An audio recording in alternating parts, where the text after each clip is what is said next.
This Tamil film was so frustrating to watch in a good way. And this film is also in reply to a Kabir, Singh and Arjun Reddy from Tamil cinema. Let's talk about it. Hello guys, I'm Nona. Today we're talking about the Tamil film Lover, written and directed by Prabhuram Vyas. The film is streaming on Disney Plus Hotstar in 5 languages. If you haven't seen, definitely check it out. Now, hearing the title of the film, you would think the film is about two lovers. It's a story about people falling in love, but it's actually opposite. It's a story about two people falling out of love. And there will be two kinds of people watching this film. First, who understands what the problem in the relationship from the start itself. And then the second, who don't get it at all. And both of them will be frustrated to see what unfolds until the end. Now, the relationship we see, both the partners are at faults because both of them are taking wrong decisions. They are unwilling to confront their issues. And that leads to lying to each other, trust breaking, not having a clear communication, and all of that leading to indecisiveness. And why is that? Because it's a 6-year-old relationship. They are in love. They're supposed to get married. They are each other's soulmate. But sadly, they are just stuck in a vicious cycle of guilt. That should we break up? Am I giving up on the partner? Am I running away or standing up for myself? This is what one character going through. Then there's the emotional blackmail that I'll end my life. You're the only thing that matter. But still they are unwilling to change themselves. We see how one partner is going through failure. And in our society, failure is looked down upon. And with the pressure of that, you start to lose everywhere. You start to become a loser. And everything in your life starts to crumble one after the other. You know, when you're in school or college, you live in a bubble. You live inside walls which protect you from the real world. But once all of that is gone, and when you find yourself in the real world, reality strikes. When there's so much pressure, there's so many things to look after in life, relationships struggle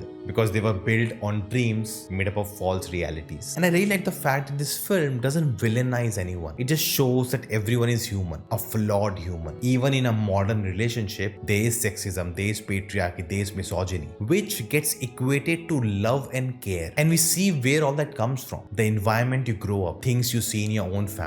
All of these things get normalized. There are hints given about the character throughout. Someone who doesn't even respect his own mother, how will respect his girlfriend or wife? And the film explores these layers really well. And I really like the message of moving on. It's not a happy ending. It's not that by the end, love wins, everything be solved. No, the character does try that, but it doesn't happen. And they stick to it throughout. And what really sums everything up is a great mic drop line said almost in the climax of the film, which will bring both the two people watching to understand and bring them on the same page. There are two ways how love is depicted in films. One, how love is showed, and one, what we have seen in films like Kabir Singh and Arjun Reddy. In Kabir Singh type of films, love is everything. It's part of nature, it's part of the universe. It's immortal and you have to own it. Whereas Lover depicts love as a plant that you have to care for. You have to sustain it, otherwise it will not last. And I feel in a society where films have romanticized love so much, turned it into an eternal entity, it's good to have films like Lover to show the reality. The standout performance for me was Manikandan. It was a very difficult character to portray because it's very easy to become the villain. But to play that character with humanity, with a bit of innocence, with a bit of empathy, that you understand where this character is coming from. Kudos to him. Now, if you like this video, you should definitely check out this Tamil review. Do let me know your thoughts in the comments below and I will see you next time.